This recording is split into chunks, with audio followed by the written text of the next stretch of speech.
Hay toda esta noción de que si te esfuerzas, de que si trabajas, etcétera, todo esto va a ser recompensado de alguna manera. Y Que si esto es lo bien de la meritocracia, ¿no? es todo este tema de la meritocracia, que hace el esfuerzo, que el que tiene, digamos, el que hace méritos, ¿no? Pues al finalmente se van a ver reflejados. Pero lo que es paradójico es que en toda esta forma en la que hemos crecido, hemos sido educados, pues no necesariamente es así. O sea, la suerte juega un papel mucho más importante en la vida de lo que creemos. Mentores. Hola, ¿qué tal? ¿Cómo estás? Soy Maite y estoy feliz de presentarte este nuevo set. Mi invitado de hoy es Jorge Flores Kelly. Jorge es economista por el ITAM y tiene una maestría en economía financiera por la Universidad de Essex en el Reino Unido. Es consultor de negocios y conferencista. Apoya con su firma Aporta a empresas globales y nacionales en múltiples proyectos en el diseño de sus estrategias de negocio, su organización, además de temas de precios y análisis de datos. Jorge parte de una visión holística, sistémica e integral del hombre y el universo. Es un apasionado del conocimiento y el tratamiento interdisciplinario de los problemas de la vida. Además, está comprometido con un México que funcione para todos y es autor del libro México piensa positivo o México piensa un signo de más, que retrata a México a partir de los datos duros y un contexto empoderante. Es colaborador regular de Forbes México y Energía Hoy en temas de negocios y actualidad.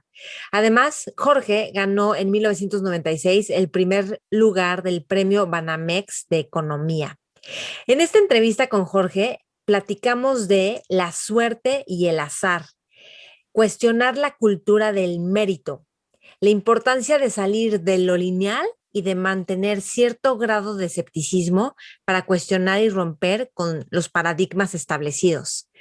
Si quieres más información de Jorge, lo puedes encontrar en LinkedIn como Jorge Flores Kelly, en Twitter está como MX Piensa Más y también sus artículos en Forbes y en Energía Hoy. Me encantará saber de ti. ¿Qué es lo que más te sirve y te gusta de esta entrevista? Compártelo y tagueanos. Yo estoy como Maite Valverde Loyola. El programa es Mentores con Maite. Gracias por escuchar, gracias por compartir con otras personas a quienes también pueda interesarles y disfruta la entrevista. Mentores. Jorge, bienvenido, qué gusto. Muchas gracias, Maite. Encantado de estar aquí. No, bueno, yo también estoy encantada de platicar contigo. Siempre es un gusto platicar contigo y aprendo un montón. Cada vez que hablamos siento que me das como una clase y me quedo como dándole vueltas a un montón de conceptos. No, Y muchas pues gracias. me encanta hablar con gente con la que aprendo y que me ayuda a cuestionarme como ciertas perspectivas. Y una de esas con las que me gusta, o sea, me gustaría empezar preguntándote o que nos explicaras un poquito más, ¿cómo es esto de que parece que el éxito es lo que te da el éxito? Sí, bueno, tenemos esta como noción de que cuando nosotros somos exitosos es como un lugar al que llegamos, como que es un camino que recorremos y al final somos exitosos. Pero en realidad el éxito es algo que tú ya traes, es algo donde, digamos que es un punto de origen, es un punto de partida. Y entonces a partir de ahí tú vas caminando y al final es parte de tu camino, digamos, tu camino en la vida, de cómo avanzas, y no tanto algo a donde vas a llegar o un gol que vas a meter o un logro que vas a tener, entre comillas, sino es algo que con lo que tú ya partes, es como un lugar de origen. Así es que cambia mucho la forma en que lo experimentas, porque al final, pues no es un destino al cual llegar, sino es parte del camino que tú sigues. Ok, ok, entonces, a ver, igual y me estoy adelantando en cómo que queríamos abordar los temas, pero me gustaría que nos platicaras un poquito de esto de Maturana, el ejemplo con las ranas y cómo tiene que ver la suerte con esto. Ya, sí, esto es increíble. Humberto Maturana lo que hace es, él hizo un experimento cuando estudiaba en Harvard, él era biólogo, entonces hizo un experimento cuando estaba estudiando y entonces puso unas ranas, las metió en una cajita y les empezó a proyectar colores, ¿no? Y entonces lo que él quería ver era, pues, tenía esta idea que las ranas veían con los ojos.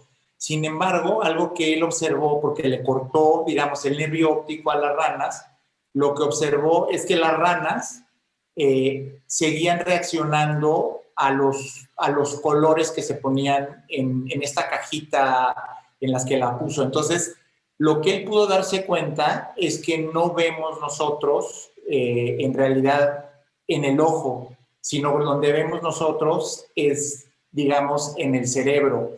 Y en el cerebro nosotros todo al final se resume en el lenguaje, ¿no? Al final cuando nosotros pensamos, en realidad estamos pensando en última instancia, pues en el idioma, en el lenguaje, en las palabras que expresamos lo que sentimos, lo que pensamos, lo que soñamos. Entonces, esto fue súper profundo porque lo que pudo, digamos, demostrar es que hay esta existencia de las cosas que está en el cerebro y que está generada en el cerebro y que no está generada, digamos, en el mundo afuera. Entonces, como que el mundo afuera es una cosa, pero el mundo adentro, nuestro mundo, es lo que nosotros de alguna manera tenemos en la cabeza y tenemos metido y a lo mejor estamos percibiendo, pero no necesariamente lo estamos percibiendo con nuestros sentidos propiamente, ¿no? Que generalmente pensamos así, que es lo que estamos viendo, lo que estamos experimentando, lo que estamos sintiendo.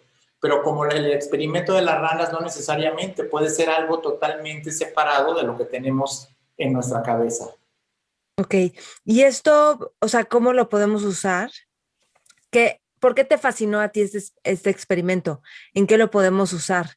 A mí me fascinó porque en realidad este experimento responde a esta pregunta, digamos, milenaria que viene desde Platón, esta famosa pregunta de qué tanto los seres humanos podemos conocer, digamos, la verdad. O sea, qué tanto podemos conocer el mundo, como es la famosa epistemología del conocimiento, qué tanto podemos nosotros conocer y qué tanto estamos limitados por nuestros propios digamos, por nuestros propios sentidos, ¿no? El famoso diálogo de Platón de la caverna, en el que lo que él dice es que lo que nosotros podemos ver del mundo es, digamos, si estás en una caverna y estás tú afuera de la caverna y ves nada más las sombras, digamos que hay un fuego en la caverna y ese fuego proyecta unas sombras.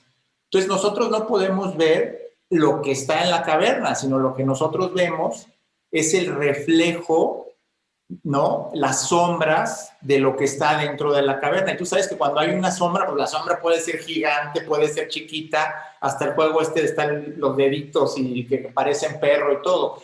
Al final no sabes tú qué es exactamente lo que está dentro. Puedes estar completamente engañado. Entonces Platón se hace esa pregunta y dice, no hay límites al conocimiento. No podemos conocer todo. Esto después lo retomaría San Agustín, tiempo después ya en la tradición, digamos, cristiana, y también él parte del mismo punto, que es que hay límites a lo que nosotros podemos conocer, y después vendría Kant, que finalmente él hace esta distinción de la cosa en sí y la cosa para sí, y dice, la cosa en sí nunca la podemos conocer.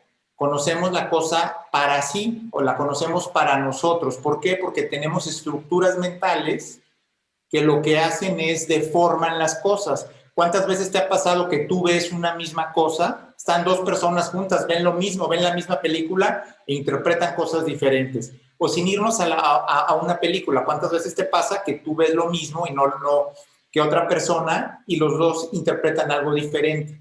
Entonces, al final es esta pregunta, digamos, milenaria que tenemos de qué tanto los seres humanos podemos conocer y si hay límites al conocimiento, ¿no? Hoy en día nosotros estamos metidos en digamos, en esta vorágine, digamos, de la ciencia, ¿no? Que al final vemos, bueno, es que la ciencia cada vez conoce más y cada vez conocemos más y cada vez estamos más cerca de la verdad y pareciera a veces que la ciencia se ha vuelto como un sustituto de Dios, por decirlo de alguna manera, ¿no? Es de repente casi la ciencia se vuelve como sinónimo de la verdad. Y en realidad no es tan así, Maite, porque en realidad cuando tú vas y revisas un poco la evolución de la ciencia, tienes una parte en la que te das cuenta que la ciencia ha evolucionado muchísimo a través de la prueba y el error. O sea, de repente tú ves y dices, a ver, estaban queriendo crear una medicina para el corazón y de repente surgió una medicina para que te creciera el pelo. Entonces, al final, cuando tú revisas la historia y ves muchos de los descubrimientos de la ciencia, muchas veces te vas a dar cuenta que son prueba y error y que hay un componente más de prueba y error de lo que nosotros creemos. Generalmente pensamos que todo está súper estudiado, súper controlado, súper llevado con un método, pero al final de cuentas, lo que nos damos cuenta cuando lo revisas es que hay mucha prueba y error.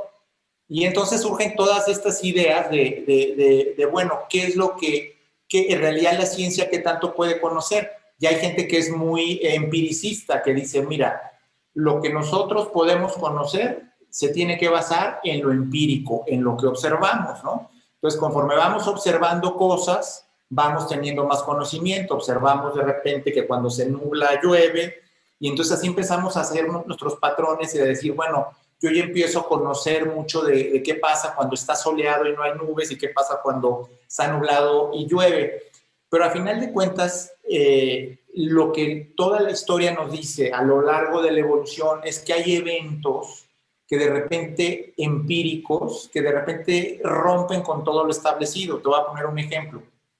En Australia, históricamente siempre se había pensado hasta 1800 y pico que los cisnes, por definición, eran blancos. O sea, no había nada, nadie había visto un cisne que no fuera blanco. Entonces la historia nos decía, los cisnes son blancos, hasta que por 1800 y pico, en Australia, alguien vio un cisne negro y lo documentó, y entonces se corrió la noticia de que había un cisne negro, y eso rompió con toda lo que era la verdad, digamos, empírica que se había observado. Este tipo de cosas, digamos, que decimos que esto no puede pasar, esto nunca ha pasado, por lo tanto, nunca va a pasar.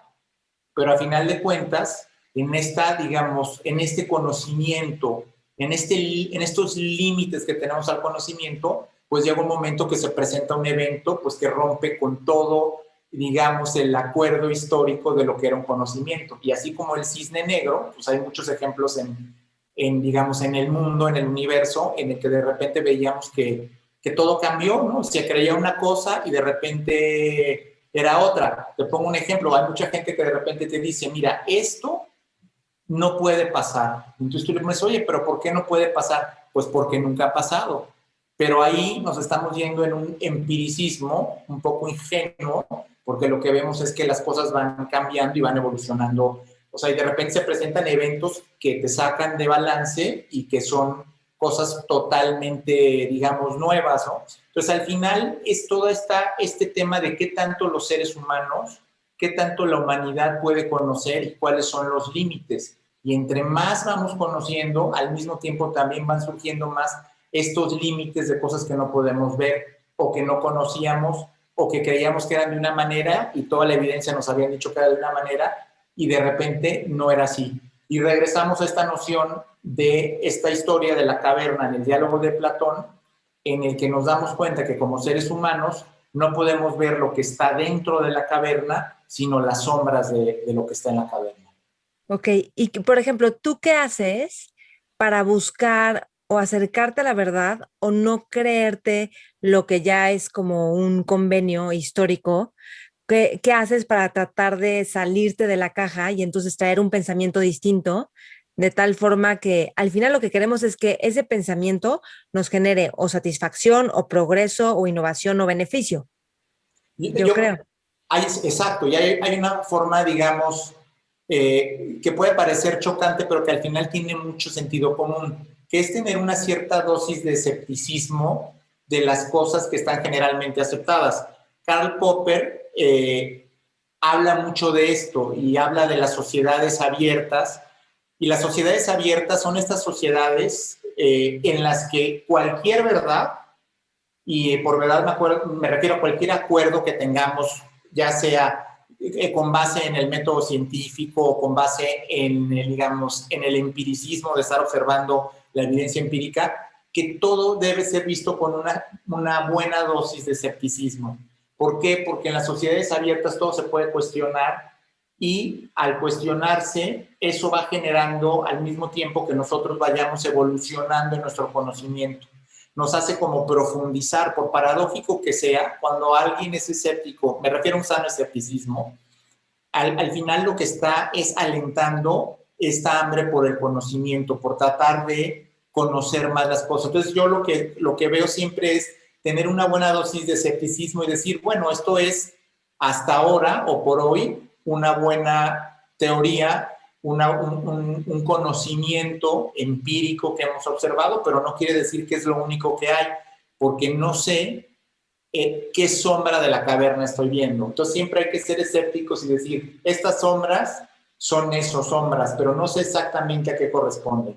Sí, que ahorita que dices esto, como de mantener este grado de escepticismo, me suena en la teoría de sistemas, si dejas un sistema cerrado, deja de retroalimentar si no hay input. Entonces tiene que haber un sistema abierto. El sistema abierto se deja retroalimentar del entorno y entonces puede ir o funcionando o evolucionando, ¿no? Exacto, y esto es mucho de lo que también Humberto Maturana después fue desarrollando. Él fue desarrollando, después de estos experimentos, esta teoría en la que mete, digamos, la biología, la biología y ve digamos, a los seres biológicos como sistemas, como seres vivos, que tienen todas estas, digamos, estas maneras y estos sistemas abiertos de estarse retroalimentando, todos estos, digamos, loops en los que hay una retroalimentación y es justo eso lo que permite que, pues, que los sistemas estén conectados con el mundo que está ocurriendo y con lo que está pasando. Porque como bien dices, si te quedas fuera de esto, pues finalmente no es un sistema que está conectado con el resto del universo, ¿no? Es simplemente un sistema que está como aislado y al final, pues ahí se pierde lo que es la conexión y se pierde lo que es el acceso al conocimiento. Sí, caduca. A ver, ¿cómo has visto esto porque tú eres, tú haces consultoría en empresas, ¿no? Y también contribuyes como a la estrategia. O sea, ¿qué paradigmas había antes en términos de liderazgo, de productividad, de efectividad? ¿Y cómo se está transformando ahora? O sea, ¿dónde hay que poner el foco? Que a lo mejor no es lo obvio y que ya no queda de otra más que poner el foco en eso. Mira, es bien interesante esto que preguntas, porque en realidad lo que pasa es que cuando tú vas a una empresa como consultor y trabajas con un cliente, como ha sido parte de la cultura, y me refiero de la cultura como seres humanos, no necesariamente de una cultura de un país, estamos muy acostumbrados, Maite, a esta noción de que todas las cosas, de que hay una causa de fondo, una causa raíz. De hecho, cuando tú ves que pasa un fenómeno, pasa un accidente, ocurre cualquier evento mayor, todo el mundo dice, tenemos que ir a la causa raíz, al fondo de las cosas. Porque tenemos digamos, hemos crecido históricamente con esta noción de que los sistemas son simples. Es decir, que a una acción corresponde una reacción y por lo tanto, si nos vamos en reversa, vamos a poder darnos cuenta qué fue lo que pasó, qué fue lo que falló, qué fue lo que generó este cambio. Entonces, cuando tú vas a una empresa, pues las empresas al final, Mike, están formadas por seres humanos, por procesos, por estrategia, por estructuras, por recursos, son una serie de conversaciones, de cosas que se van hilando, por lo tanto son sistemas, y son sistemas en este sentido complejos, son sistemas que es muy difícil poder determinar en un momento dado qué es exactamente lo que fue la causa raíz. De hecho, en la noción de la teoría de sistemas, que es un poco lo que con mis clientes trabajo, no existe una sola causa que esté generando algo, sino son la interconexión de una serie de acciones y reacciones, de loops, de retroalimentaciones, es lo que está dando como resultado lo que tienes. Entonces, vamos a decir que tú dices, mira, es que yo creo que tengo un problema de estrategia. Bueno, pues puede ser que el problema no necesariamente sea de estrategia, sino que sea la interacción de la estrategia con los procesos, que son la forma en la que hacemos las cosas, pero puede ser que la forma en que hacemos las cosas esté influida también por la estructura organizacional, por cómo está diseñada la empresa, por cuántas direcciones tiene, por cuántas áreas en específico tiene, y a su vez eso puede estar afectado también por el tipo de persona, el tipo de perfil de persona que está en un determinado puesto, y esto puede estar afectado también por los recursos que tiene disponibles una empresa, ya sean recursos tecnológicos, recursos financieros, recursos humanos. Entonces, como puedes ver, es súper complejo la forma en la que estas cosas están modelando todo el tiempo y nos van dando los resultados. Y muchas veces, volviendo al comentario que hacías de los sistemas abiertos, muchas veces, digamos, todas estas retroalimentaciones no ocurren instantáneamente o inmediatamente. Puede ser que algo pase y a lo mejor es un ciclo muy largo de retroalimentación, pero cuando se cumplen esos ciclos de retroalimentación, de repente viene un golpe. Entonces, nunca nadie, digamos, como dicen, la vio venir porque veía variaciones, digamos, muy al azar de cosas o que se movían dentro de parámetros y ¡pum!, de repente tienes algo que truena. ¿Pero por qué truena? Bueno, porque al final de cuentas hubo una serie de procesos que tú no estabas viendo, de interrelaciones, de ciclos, de retroalimentaciones entre todos estos elementos de estrategia, estructura, procesos, recursos, perfiles, conversaciones, etcétera, que no te diste cuenta. Y cuando tú vas con un cliente y tú le dices, bueno, mira, es que no hay una causa raíz, pues no necesariamente es lo que todo el mundo quiere escuchar, porque hemos crecido en esta cultura que lo que nos dice y lo que estamos súper acostumbrados es a decir, hay una causa de fondo y esa causa me va a resolver todos los problemas. Y muchas veces, la mayoría de las veces no es así. Son pequeñas intervenciones en diferentes puntos las que cuando las afinas puedes alterar la forma en que funciona un sistema. Te pongo un ejemplo muy sencillo y muy actual. A ver, ajá. Piensa en el coronavirus. El coronavirus, el COVID-19 es el virus, los coronavirus son los virus que más han convivido con el ser humano, son los virus que más hemos estudiado. De repente hay una variación en uno de los coronavirus y nos pone completamente de cabeza. Entonces tenemos un ejemplo de algo que fue, digamos, una mutación ligera en un coronavirus que de repente nos causó una alteración que nuestro cuerpo no estaba preparado para resolver tan fácilmente, que la manifestación de la enfermedad era totalmente, digamos yo, como con latigazos, ¿no? De repente tienes personas que no les pasaba nada, asintomáticas, y de repente personas que se ponían graves y de repente personas que desafortunadamente fallecían. ¿Y cuál fue el impacto, digamos, en el mundo como un sistema? Vamos a pasar ya ahora a la economía. Pues tienes que, como China era la fábrica del mundo y empezó ahí el coronavirus, pues se fue cerrando la fábrica del mundo. Al cerrarse la fábrica del mundo, pues empezó la economía de todos los países, pues empezó a hacer agua porque pues no estaban de alguna manera muchos de los insumos de las cadenas de abastecimiento, de suministro de piezas, y empezó la economía mundial a debilitarse y luego el virus empezó a propagar y se empezaron a cerrar las economías. Entonces, como un evento tan pequeño, un evento con una probabilidad bajísima, de repente tiene una ligera variante y causa digamos, una dislocación, ¿no? Dislocó toda la economía mundial en un extremo en el que ahora muchas compañías están buscando, en lugar de ser eficientes y tener, digamos, en donde se hace más barato toda la producción concentrada, están diciendo, oye, no, vamos a tener redundancias, vamos a tener parte de nuestra producción se va a hacer en el país A, parte en el B y parte en el C.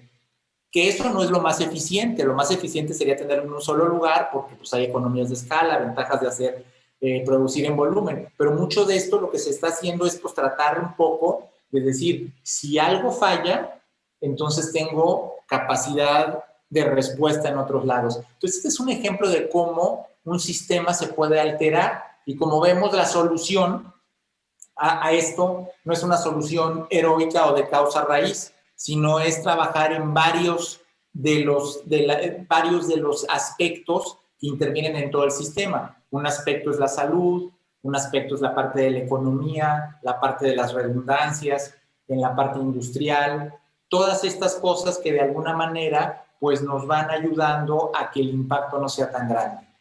Ok, sí, sí, sí.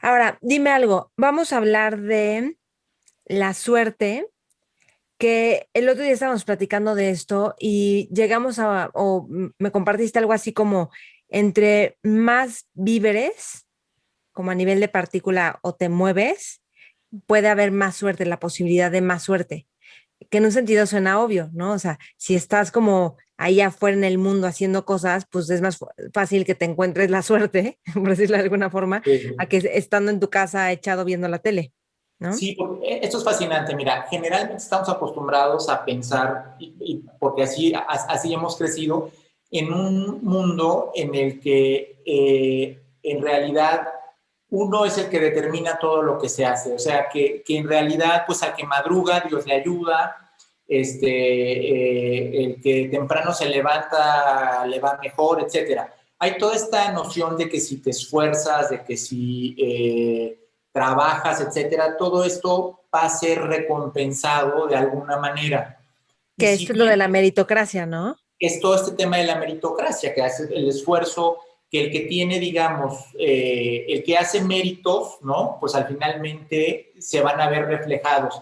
Pero lo que es paradójico es que en toda esta forma en la que hemos crecido, hemos sido educados, pues no necesariamente es así. O sea, la suerte juega un papel mucho más importante en la vida de lo que creemos. Y lo puedes ver de muchas maneras. Por ejemplo, el motor de combustión interna, el motor a gasolina que usamos, es un motor que es bastante ineficiente. De hecho, hay muchos motores con otras tecnologías, con los motores rotativos, por ejemplo, que eran motores mucho más eficientes que el motor de combustión interna de Otto, que se le conoce.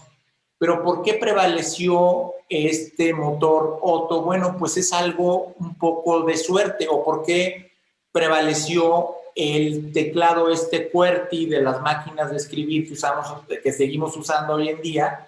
Pues que es horripilante, ¿no? O sea, al final dices, oye, ¿quién acomodó las letras así, no? O sea, a lo mejor hubiera sido más fácil ponerlas en orden alfabético o divididas una parte y otra parte, pero digamos, ¿cómo es que algunas cosas se perpetúan en el tiempo y otras no? Y eso es una de las cosas fascinantes del tema digamos, de la suerte. ¿Por qué? Porque pues no necesariamente todo el que le va bien es porque tuvo un mérito, ni tampoco quien no logra lo que se había propuesto es porque no hizo los méritos, sino que tenemos un componente de azar, de suerte, dirían los matemáticos y los estadísticos, de aleatoriedad, de algo aleatorio, que es lo que nos lleva a que las cosas, digamos, nos lleven por un camino u otro. Todos sabemos esta historia del iPhone, por ejemplo, que ya años antes ya había habido un teléfono con agenda, con cámara,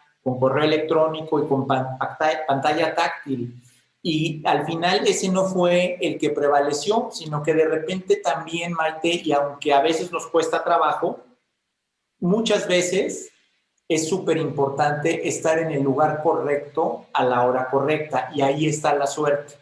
En esto, estar en el lugar correcto a la hora correcta. Ahora, esto que estoy diciendo de la suerte no es para interpretarse como, ¿sabes qué? Pues me voy a ir a acostar a mi cama y voy a esperar que la suerte toque a mi puerta. Sino quizá lo que te estoy diciendo es que cuando tú tienes, digamos, logros, y vamos a ponerlo así, logros moderados o con relativos logros en algún área de tu vida, digamos, es decir, en el ámbito empresarial, por decirlo algo, en el ámbito de trabajo, probablemente está muy relacionado a un cierto esfuerzo que está alineado con eso. Pero cuando tú tienes este famoso home run de que te la volaste del parque, que le pegaste, que inventaste el Facebook, que no sé qué, ese tipo de cosas responde mucho más a una explicación de estar en el lugar correcto a la hora correcta y mucho más con el tema de la suerte. Entonces, llegando Sí, que justo es a lo como que... de lo lineal a algo que no es lineal. Que Exactamente. Vamos usamos, a, es que nos enfrascamos en la linealidad, ¿no? De repente en como, y en la linealidad del tiempo y tal, y la onda es también salirnos de esa linealidad. Pero yo creo que todos decimos, ok, ¿cómo me salgo de esa linealidad y cómo promueves la suerte? O exacto, sea, porque al final tienes eso que dices es súper cierto. ¿Quién no ha tenido, te sientas un día, trabajas y no estás inspirado y no produces gran cosa? Y de repente un día que no estabas haciendo nada, tienes un eureka. Entonces de repente digamos que no hubo linealidad, a lo mejor trabajaste 8 horas y produjiste a lo mejor 8, pero de repente en un momento dado trabajaste 1 hora y produjiste 20. o Esa tienes es citas la no con clientes. linealidad. O tienes citas con clientes que ahí estás, no se cierra, no se cierra. Y en una, pum, todo así, en una cita con otro cliente, todo se cierra rapidísimo.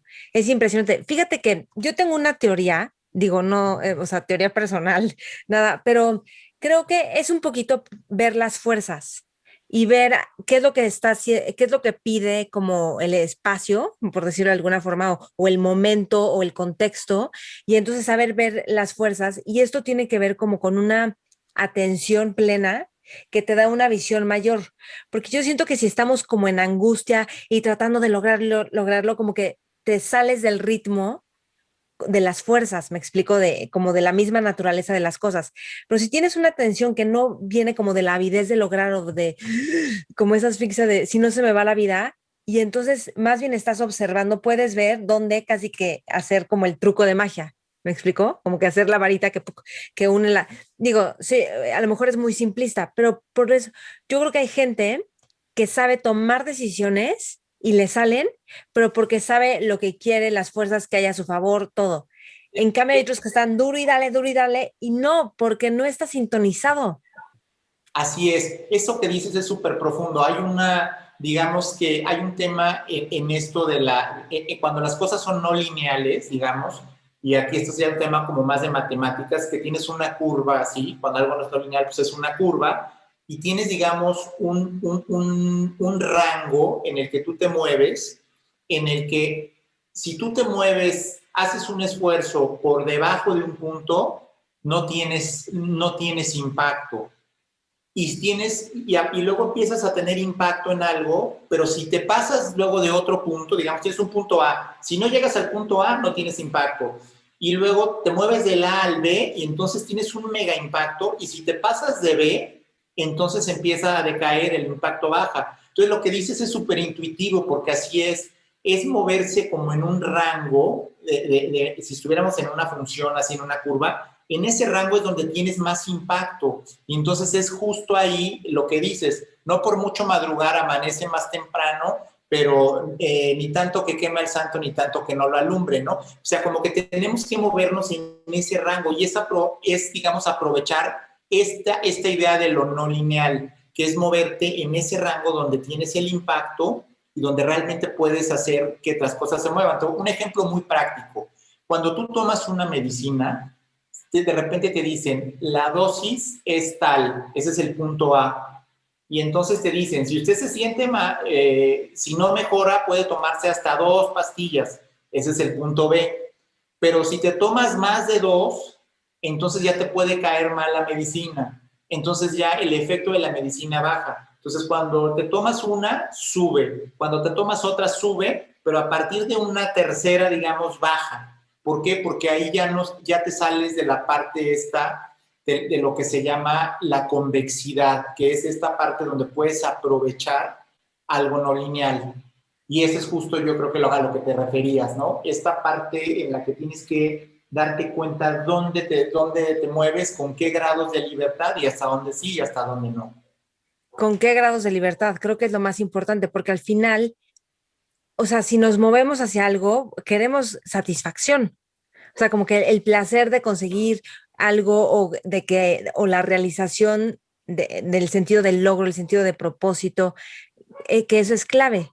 O sea, puedes tener el éxito del mundo supuestamente y una profunda insatisfacción, que es miserable, ¿no? Yo creo esa experiencia. Entonces, como que aquí viene el elemento donde tú estás viendo deliberadamente cómo vivir experiencias, porque deliberadamente, porque automáticamente tenderíamos a ciertos patrones que a lo mejor no nos dan satisfacción.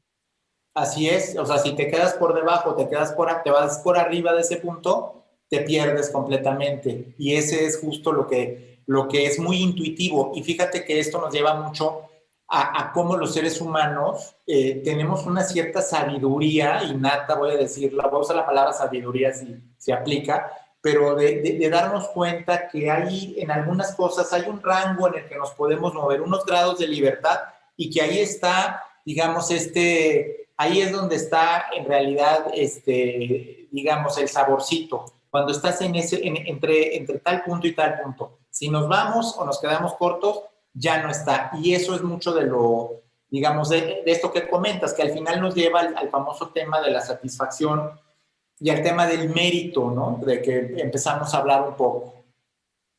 Sí, sí, sí. O sea, como en términos muy simples, ¿qué es lo que tú dirías que tendríamos que tener en cuenta en este momento como seres humanos? Que a lo mejor estamos arrastrando una forma de ver, de tratar de merecer, y como que, ¿qué cosas tan simples podríamos hacer de tal forma que nos cambie el contexto de cómo estamos viviendo?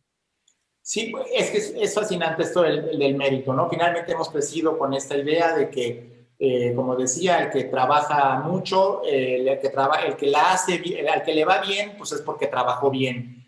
Y el que le va mal es porque trabajó mal. Y esto viene pero de la historia, pero desde hace muchísimos años.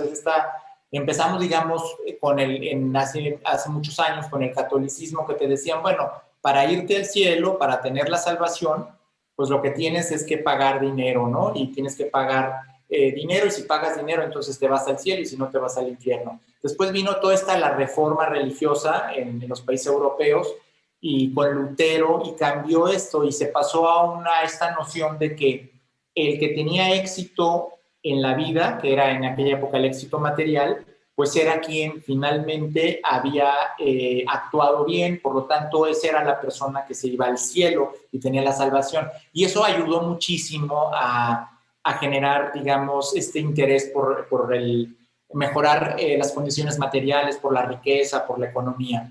Pero después, al mismo tiempo, se parte esto, y hay un cuate que se llama Juan Calvino, que hace la reforma principalmente en Suiza, que dice, no, no es así. Dice, tú puedes tener éxito material en la vida y te puedes ir al infierno, y puedes no tener éxito material en la vida y te puedes salvar. ¿Por qué? Porque desde que tú naces ya estás predestinado, ya fuiste elegido para ir a la salvación o para ir al infierno. Que esto es una noción mucho más, digamos, acoplada con lo que en su momento después vendría a ser el budismo zen, ¿no? Que de alguna manera ya existe digamos, este destino de alguna manera, esta noción de que el partido de la vida ya está jugado, o sea, ya está definido, lo único que queda es jugarlo. Pero La ya foto está, ya está tomada. exactamente, esta idea.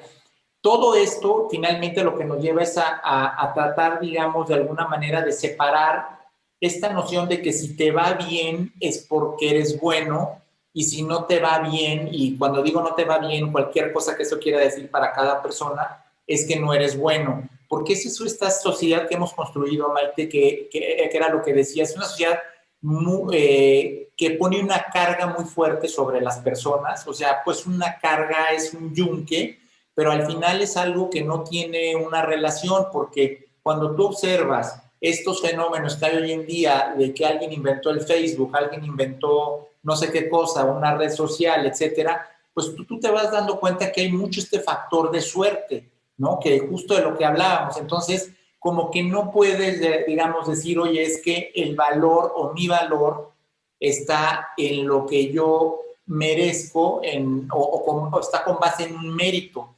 ¿Por qué? Porque incluso si tú, vamos a decir que alguien es un profesionista muy destacado en una cierta área, el hecho de que un profesionista sea muy destacado en un área, lo único que quiere decir es que él tiene un producto, tiene un servicio que la gente valora, pero no necesariamente eso está diciendo que la persona tiene un valor, sino que lo que la persona hace tiene un valor económico, pero no es el valor de la persona en sí misma lo que lo tiene.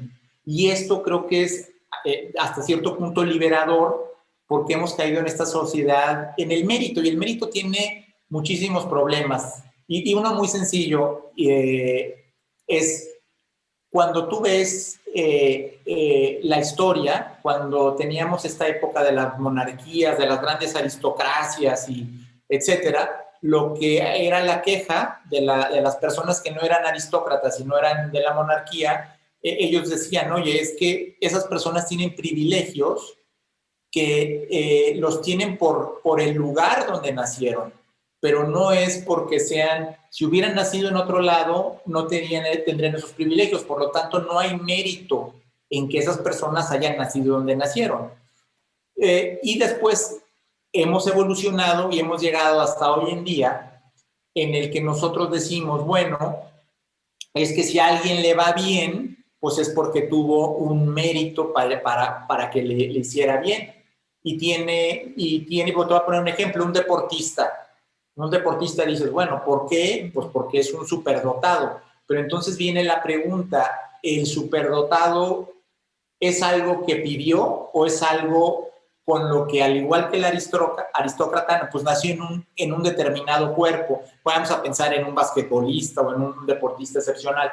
Entonces viene este tema del mérito y qué tanto muchos de los talentos que una persona puede tener en realidad le corresponden por un mérito y qué tanto en realidad nació con ellos. Entonces es bien interesante porque hasta cierto punto, y vamos a la pregunta que me decías, hasta cierto punto, si uno se aplica, si uno se mueve, si uno está buscándole, pues puede capitalizar algo de sus talentos más que otra persona. Pero finalmente no podemos olvidar que mucho del mérito, aun cuando sea algo que nosotros aprovechemos, es algo que nosotros no pedimos, sino que nacimos con eso, nuestras características individuales. Entonces, centrar todo, digamos, el mérito de una persona en la sociedad con base en algo que no pidió, sino que así nació, pues entonces es profundamente, digamos, desempoderante para todo el mundo, porque te va creando un mundo de dos tipos de personas, ¿no? Los que pueden jugar con el balón y los que no pueden jugar con el balón. Y entonces los que no saben jugar con el balón, pues entonces no tienen mérito y los otros sí. Pero el que no era bueno con el balón, pues te va a decir, oye, es que yo nunca fui bueno, ¿no? Pero tampoco no pedí ser no bueno, como el otro tampoco pidió ser bueno. O sea, un poco lo que nos ayuda es saber cómo el mérito es una medida que al mismo tiempo la hemos, digamos, que llevado muy al extremo y la hemos puesto como un parangón, como una medida de todas las cosas, pero pues que hay otras cosas que uno puede pensar, que uno puede ver de las personas y al final rescatamos este valor de lo que es la individualidad de cada ser humano y del valor intrínseco que tiene cada ser humano y que no necesariamente está relacionado con el mérito que tiene porque estudió acá, porque estudió allá, porque es así o porque es de otra forma física o porque tiene estas características o las otras. Sí, yo como lo veo como estos, o sea, por ejemplo, un Michael Phelps o algo así, que puedes, bueno, estudiar su biografía, ver lo que hacía, porque hacía, por ejemplo, muchísima visualización. Eso es algo que he estado leyendo en un libro que se llama El poder de los hábitos. ¿No? ¿Lo has leído? No, no lo he leído ese. Está buenísimo. Pero entonces, como hacía mucha visualización y la rutina de todos los nadadores y obsesivo como todos los nadadores picudos, o sea, como cualquier deportista picudo, ¿no? Y todas las horas que le dedica y tal. Pero yo como lo veo es como casi que se vuelven arquetipos estas personas. O sea, no estereotipos, arquetipos, porque el arquetipo tiene como una cosa como ciertas cualidades a las que aspiramos, que sí están un poco en nosotros, y yo los acabo viendo así de tal forma que trato de como de adoptar o de mamar un poco esto que me inspira para llevarlo como pues en mi campo de influencia, que puede ser desde mi familia, mis cursos, o sea, hasta donde yo pueda impactar. Porque si no se vuelve muy frustrante porque el éxito, el número uno de natación solo va a ser uno. ¿Me explico? Sí, sí. Que, porque puede haber como trampa en eso, porque si vivimos desde la comparación con otros, no, porque es un ser humano completamente diferente y eso nos da muchísima insatisfacción.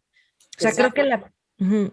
Sí, porque esto que dices es muy cierto. Mira, te voy a poner un ejemplo muy práctico de cosas que uno observa cuando ves esto de la parte de cómo ver un arquetipo y al mismo tiempo cómo uno poder lidiar con eso, porque al final pues hay digamos, al final quien está en el pináculo del desempeño en algún ámbito de la vida o profesional, pues siempre va a ser una persona, ¿no? Siempre hay el número uno es uno.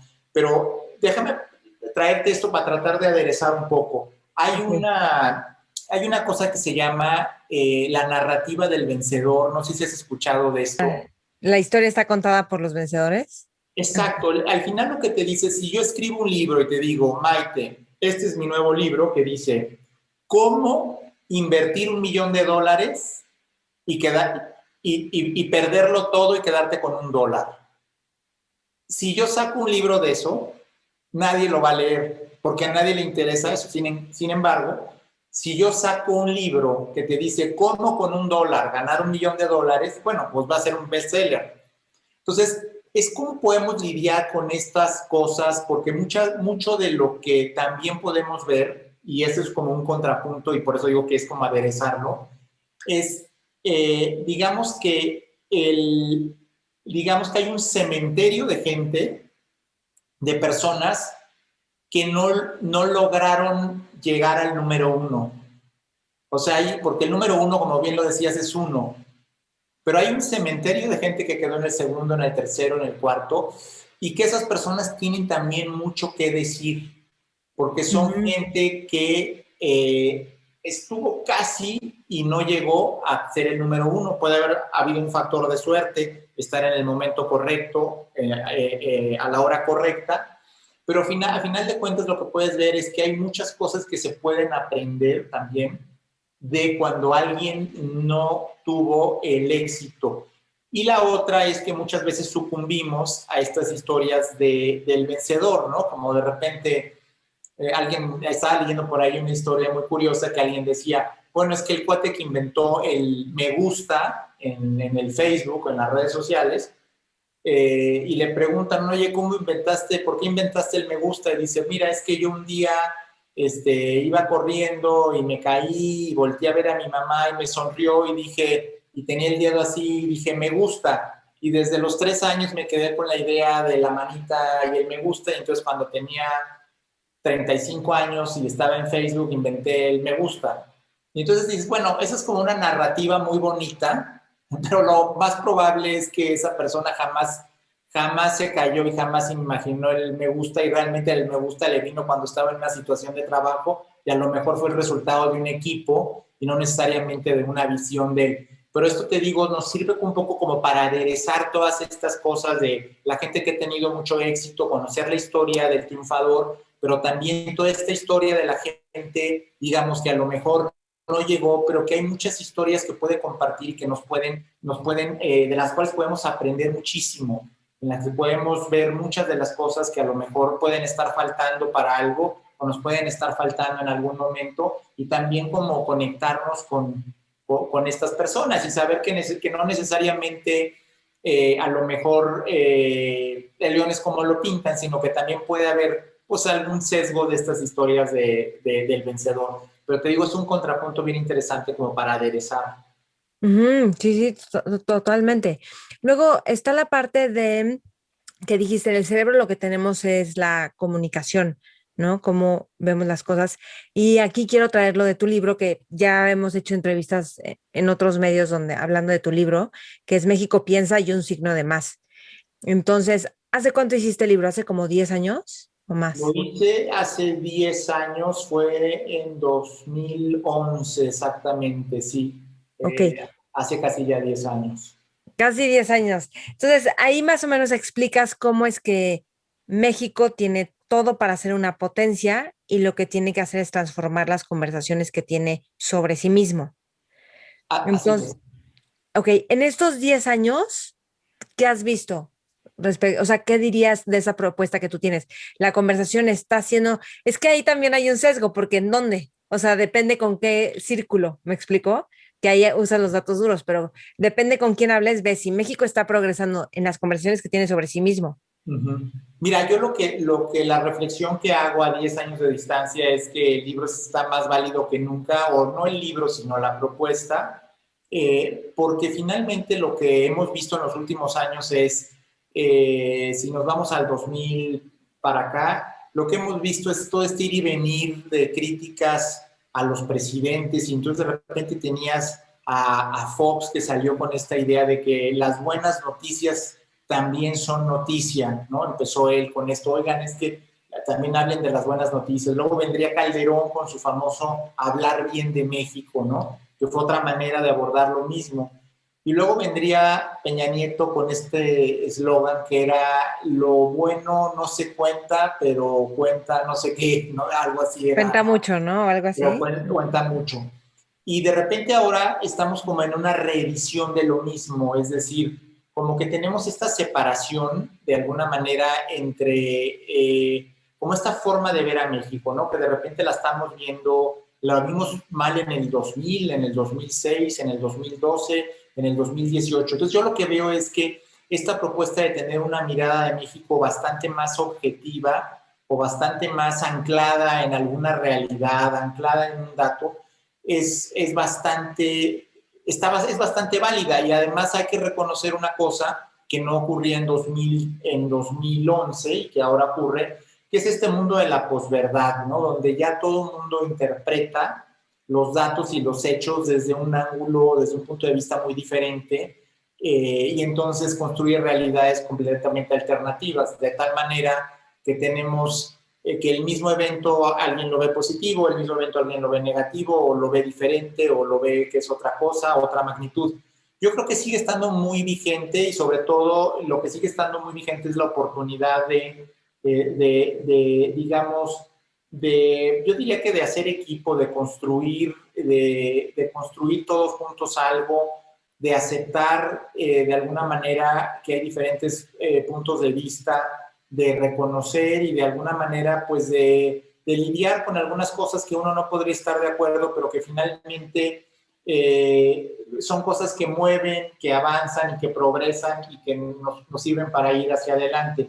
Yo creo que estamos viviendo una etapa de mucho malestar, porque si lo ves en los medios, pero al final, cuando uno va y ve las cosas más puntuales y más específicas, te vas a sorprender de que estamos de alguna manera en lo que decimos, en cómo nos sentimos, en las sombras que vemos de la caverna, estamos sufriendo, pero estamos sufriendo por unas sombras, no estamos sufriendo por lo que ve esta rana que no, que tiene desconectado el nervio óptico y que nada más hay estímulos de luz, pero finalmente no está viendo con, digamos, estamos viendo con los sentidos,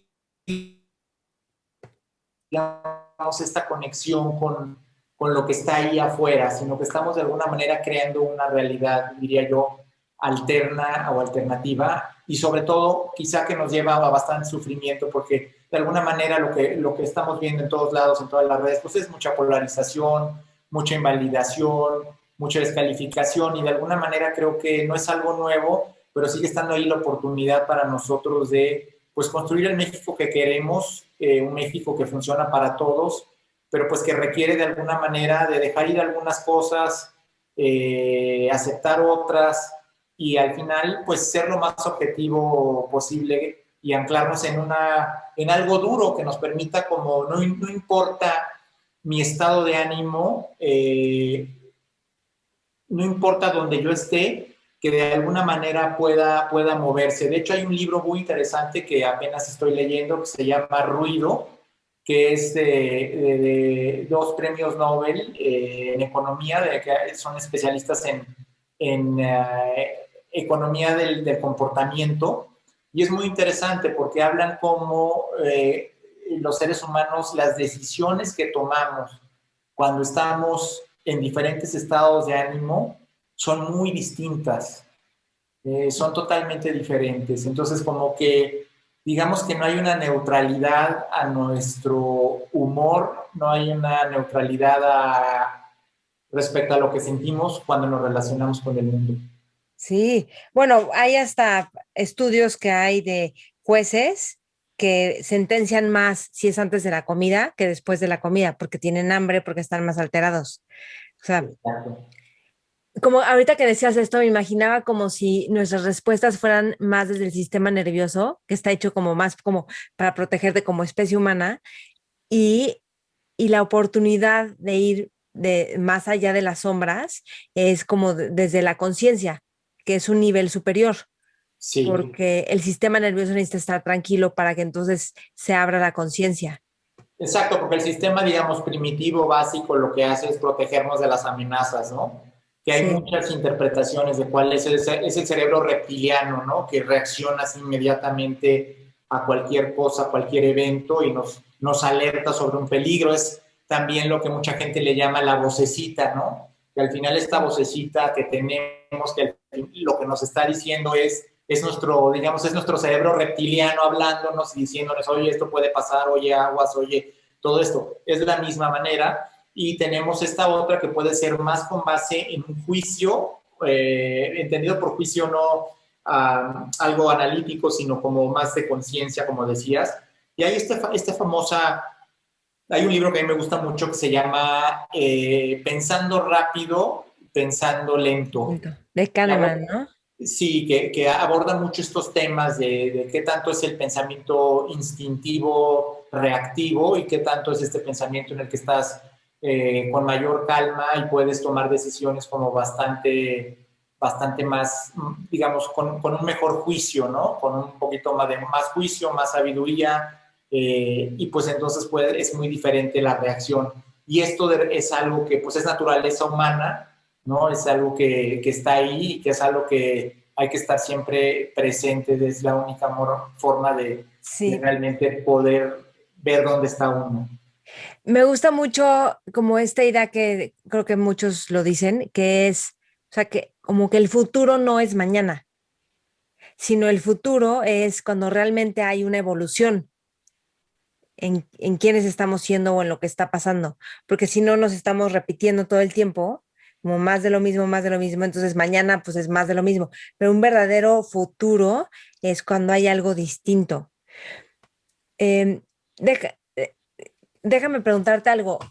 ¿Cuál es un triunfo que tú celebras de ti o algo de lo que estás muy orgulloso de ti? Y así puede ser que pasé el examen de tercero de primaria, que no sé qué, pero ¿qué es algo de lo que tú estás muy orgulloso?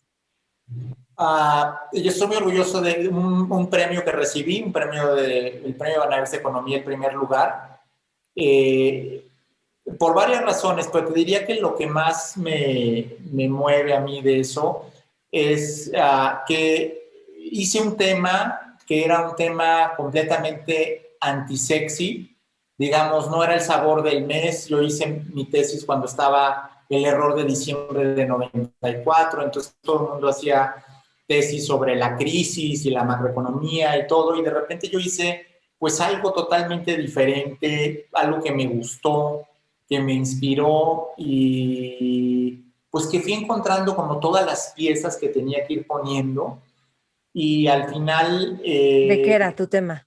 era sobre un modelo bioeconómico, un modelo biológico y un modelo económico que los conjunté para la pesquería de camarón en el Pacífico. Y Mm. entonces era un tema muy, pues, novedoso y como que de repente, pues, ahí viene el cuate que trae el rollo del camarón y que no sé qué.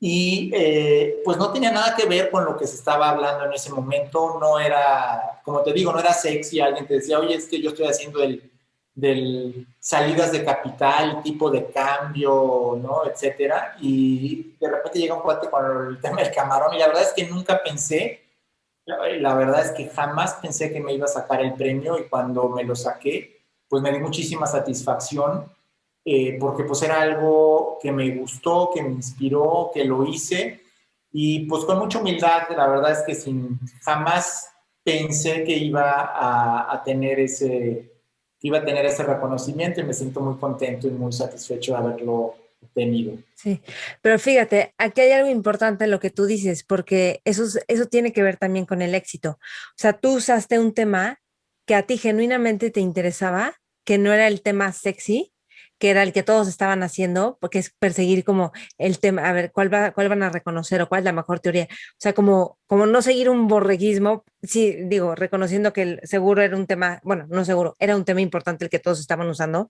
pero esa intuición que tú tuviste y esa curiosidad que estaba en ti te llevó al éxito de ganar el primer lugar.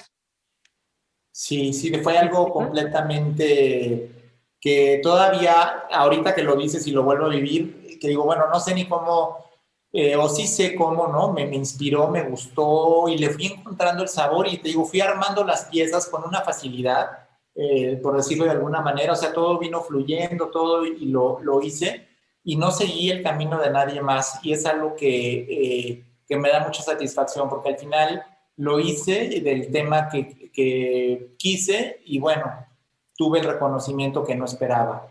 ¿Y qué aprendiste? ¿Qué aprendiste de ti?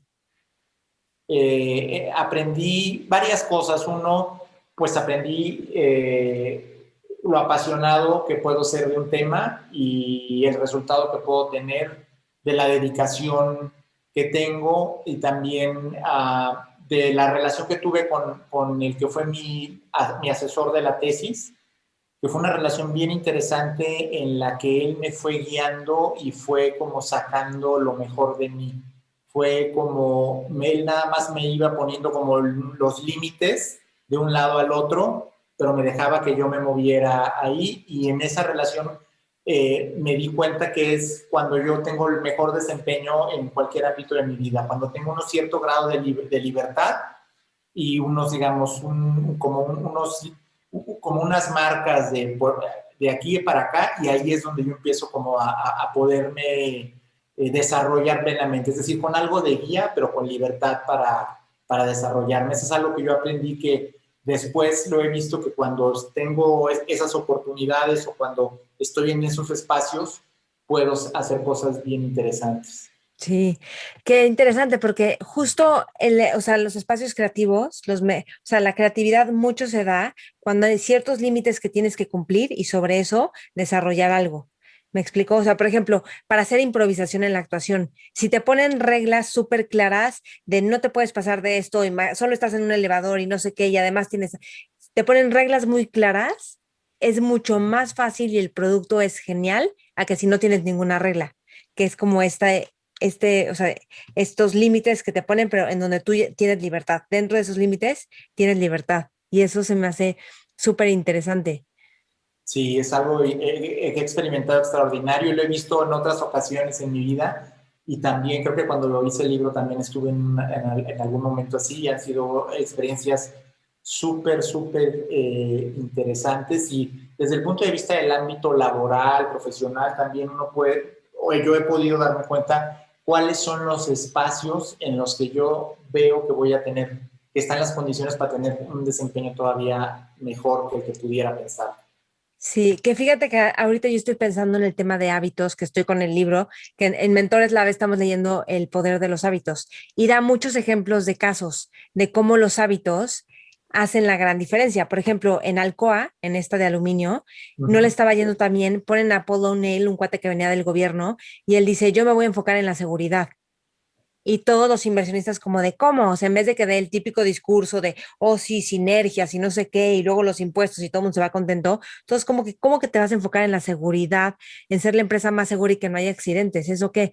Entonces sacaron el dinero, recomendaron a otros clientes que sacaran el dinero y se fue para arriba la empresa, porque lo que él dijo es, ellos no están entendiendo que enfocarnos en el hábito de la seguridad va a hacer que todos trabajen con excelencia porque Uh-huh. empezó a implementar sistemas para tener seguridad, pero era su visión completamente diferente. Entonces, lo que el libro te dice es, hay hábitos clave que tú los implementas y empiezan como que ¡puf! A impactar otra parte que no te imaginas. Entonces, si logramos llevar hábitos clave, que tú tienes hábitos clave que te llevaron como a lograr esto de los camarones o en las empresas lograr ciertas cosas, pero tú tienes hábitos que van haciendo que tu visión o tu impacto pueda llevarse a cabo. que yo creo que esos hábitos clave te llevan a que estés en el lugar correcto con las personas correctas también. Interesante, y eso es como abrirte a la famosa suerte, ¿no? Al final, al aprovechar esta marea que a lo mejor no controlas, pero como dices, si estás ahí papaloteando, digamos, en el buen sentido, haciendo esto, es mucho más probable que te toque esa ola, ¿no? Sí, quería preguntarte, Jorge, si tú estuvieras en una mesa con jóvenes líderes, emprendedores, visionarios, ¿qué les aconsejarías? Yo les aconsejaría que aprendan, que se lancen, que aprendan rápido, que digamos, que se den cuenta, digamos, que fracasen, que fallen lo más pronto posible y que encuentren ese caminito hacia lo que están buscando. Yo creo que una de las cosas, algo súper importante es el ir aprendiendo. Yo creo que cuando tú empiezas, lo más importante es el aprendizaje, además que el aprendizaje que obtienes de la experiencia, más que el tratar de encontrar qué es lo que te gusta, qué es lo que no te gusta. Yo creo que en el momento que tú te lanzas y te estás en el ruedo, y empiezas a tener esto de lo que hablábamos, esta parte de la prueba y el error, quizás a lo que me quiero referir más que a un fracaso, sino una prueba y error, creo que se va afinando la puntería muy bien respecto a lo que tú quieres lograr, respecto a lo que quieres ser, a cómo poder realmente enfocarte en tu empresa, en tu negocio o en el ámbito que quieras hacia lo que tú estás buscando. Y quizá dejar de lado algunas otras cosas que pueden ser, pues a lo mejor tener una buena paga, hacer algo que crees que te gusta en el momento, sino lanzarte realmente y pues tomar los limones y hacer la limonada e ir aprendiendo de eso. Yo creo que eso para mí, yo diría que es lo que el consejo número uno que yo daría. Sí. Y otra pregunta más, que de los últimos libros que has leído, ¿cuáles te han encantado? Y cuáles son esos conceptos que te han encantado dentro de esos libros? Me ha muchísimo uno que se llama La tiranía del mérito, que justamente platiqué algo hoy, que platicamos algo del mérito, de cómo es esta idea de alguna manera refrescante y liberadora de todo este andamiaje que hemos construido como sociedad. Y no lo digo peyorativamente, pero que hemos construido un andamiaje, quizás sin darnos cuenta de todo este tema del mérito y de la gente que es meritoria, de la gente no meritoria y cómo hemos como confundido algunas cosas. Creo que es un libro que vale muchísimo la pena leer, sobre todo por la propuesta hacia lo que estamos, a lo que es el bien común, que puede ser una alternativa, digamos, a lo que es el mérito. Ese es un libro muy interesante. Otro que me gusta mucho, ¿La tiranía de qué, perdón? del mérito. Del mérito, ajá. Otro que me parece muy interesante es uno que se llama Antifragilidad, que es un libro que aborda esta idea de que hay cosas que son frágiles. Por ejemplo, una taza, si tú la tratas de apretar, es muy dura, una taza de café, pero si tú la tiras al piso, se estrella. Entonces es frágil. Pero hay cosas que, como una bola de acero, pues que es súper dura, ¿no? No, por más que la trates de golpear, no le haces nada. Pero hay otras cosas muy interesantes que son antifrágiles.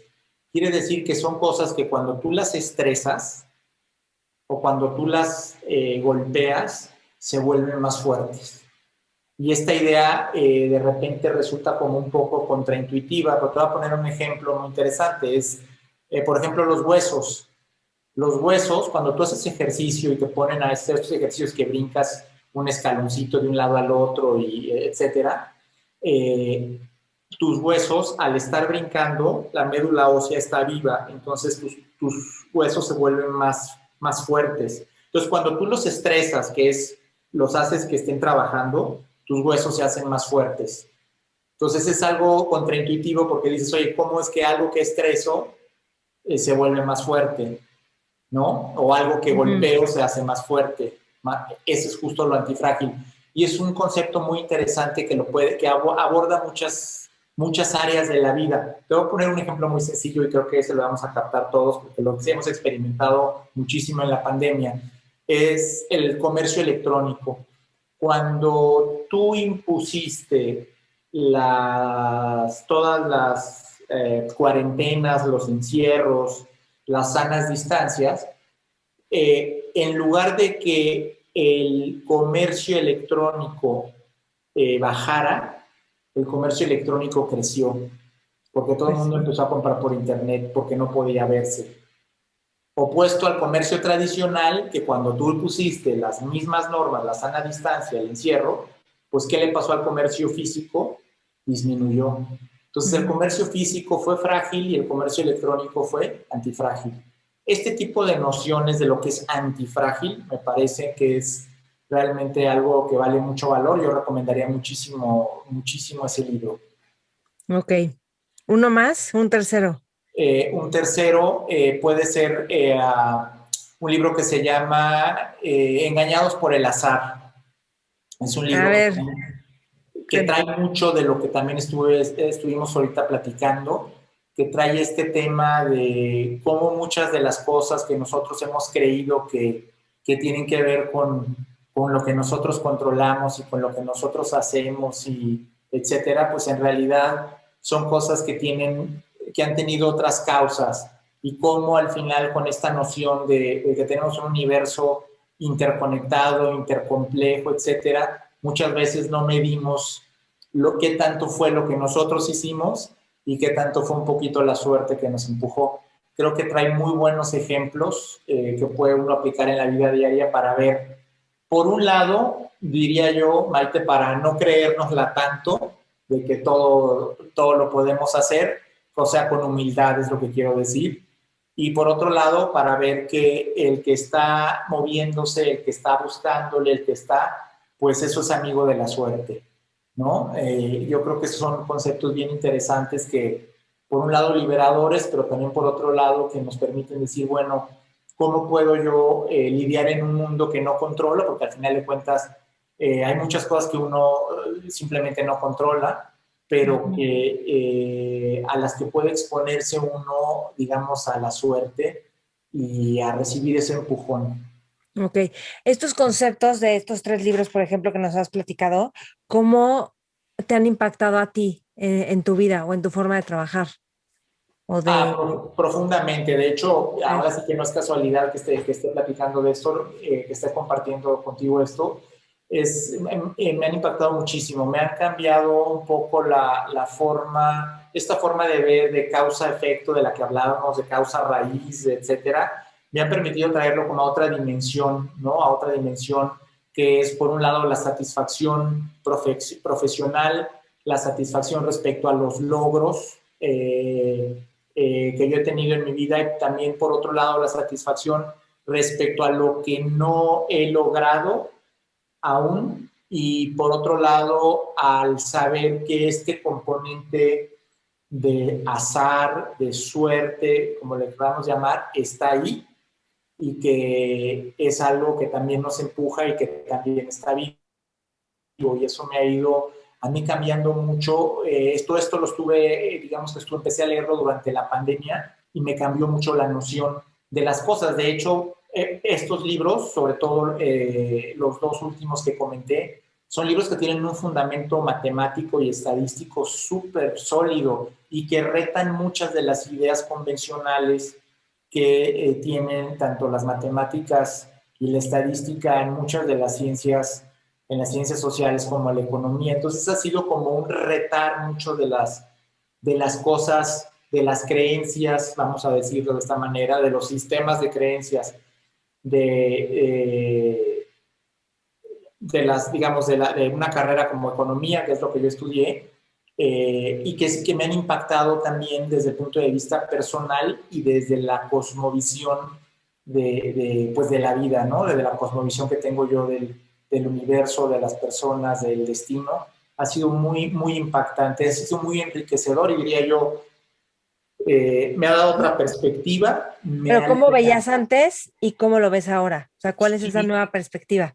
antes lo veía como más causa y efecto, digamos, hasta cierto punto como más lineal todo, y ahora estoy mucho más presente a las cosas no lineales, a los eventos que ocurren y de repente dislocan cosas, a que el valor de las personas está más allá de, digamos, del valor de lo que ofrece, del valor de lo que vende, del valor que lo intercambia, que el valor de las personas está finalmente intrínsecamente en cada una.